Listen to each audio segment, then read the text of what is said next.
Welfare association Ranipura ಇದರ ಉದ್ಘಾಟನಾ ಸಮಾರಂಭವು 300 ಗ್ರಾಮ ಪಂಚಾಯತ್ನ ಸಭಾಭವನದಲ್ಲಿ ನಡೆಯಿತು. ರಾಣಿಪುರ ಮೇರಿ ಚರ್ಚಿನ ಧರ್ಮಗುರು ಜಯಪ್ರಕಾಶ್ ಡಿಸೋಸಾ ದೀಪ ಬೆಳಗಿಸಿ ವೆಲ್ಫೇರ್ ಅಸೋಸಿಯೇಷನ್ ರಾಣಿಪುರ ಸಂಸ್ಥೆಗೆ ಚಾಲನೆಯನ್ನ ನೀಡಿದರು. ನಂತರ ಮಾತನಾಡಿದ ಅವರು, ಸೇವೆಯ ಮೂಲಕ ಸಮಾಜದ ಅಭಿವೃದ್ಧಿಗೆ ಒಂದು ಸಂಘಟನೆ ಸೇವೆಯ ಆರಂಭದಿಂದಲೇ ವಿವಿಧ ಚಟುವಟಿಕೆಗಳನ್ನು ಹಮ್ಮಿಕೊಂಡು ಸಮಾಜದ ಅವಕಾಶಗಳನ್ನು ಪೂರೈಸಲು ಸಂಘಟನೆ ಶ್ರಮಿಸಲಿ ಎಂದು ಹೇಳಿದರು.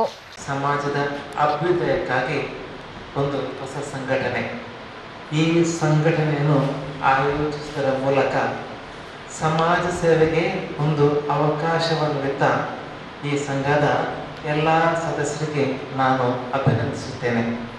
ಇದು ಒಂದು ಆರಂಭ.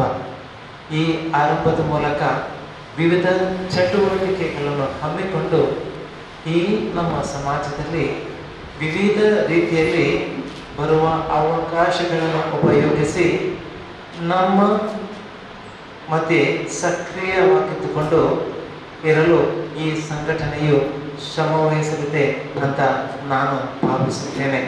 ರಾಣಿಪುರ ಋಷಿವನ ಸಂಸ್ಥೆಯ ನಿರ್ದೇಶಕ ವಿಲ್ಫ್ರೆಡ್ ರೋಡ್ರಿಗಸ್ ಸಂಘಟನೆಯ ಲೋಗೋವನ್ನು ಬಿಡುಗಡೆಗೊಳಿಸಿದರು.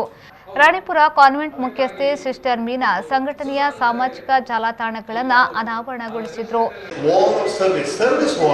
ಸೇವೆಯ ಯುದ್ಧವನ್ನು ಇವತ್ತು ನಾವು ಆರಂಭಿಸ್ತಾ ಇದ್ದೇವೆ. ಅದರಿಂದ ಈ ಒಂದು ಕಲ್ಪನೆಯನ್ನು ಕಲ್ಪಿಸಿ ಇದಕ್ಕೆ ಇವತ್ತು ಜನ್ಮ ನೀಡಿ ಇದನ್ನು ಮುನ್ನಡೆಸುವ ಈ ರಾಣಿಪುರದ ವಟಾರದ ಎಲ್ಲ ಪುರುಷರಿಗೆ ಪ್ರತ್ಯೇಕವಾಗಿ ಈ ಒಂದು ಸಂಘದ ಮುಂದಾಳತ್ವವನ್ನು ವಹಿಸಿ ನಡೆಸಿಕೊಡಲು ಮುಂದೆ ಬಂದಂಥವರಿಗೆ ನಾನು ನಿಜವಾಗಿಯೂ ಅಭಿನಂದನೆಗಳು ನಿಮ್ಮೆಲ್ಲರ ಪರವಾಗಿ ಸಲ್ಲಿಸ್ತಾ ಇದ್ದೇನೆ. ಜೋರಾಗಿ ಕೈ ಚಪ್ಪಾಳೆ ತಟ್ಟು. ಸಿಟಿ ಅಥವಾ ನಗರಕ್ಕೆ ಹೋಲಿಸಿದರೆ ರಾಣಿಪುರ ಒಂದು ಹಳ್ಳಿ ಅಂತ ಹೇಳಿದ್ರೆ ತಪ್ಪಾಗಲಾರದು.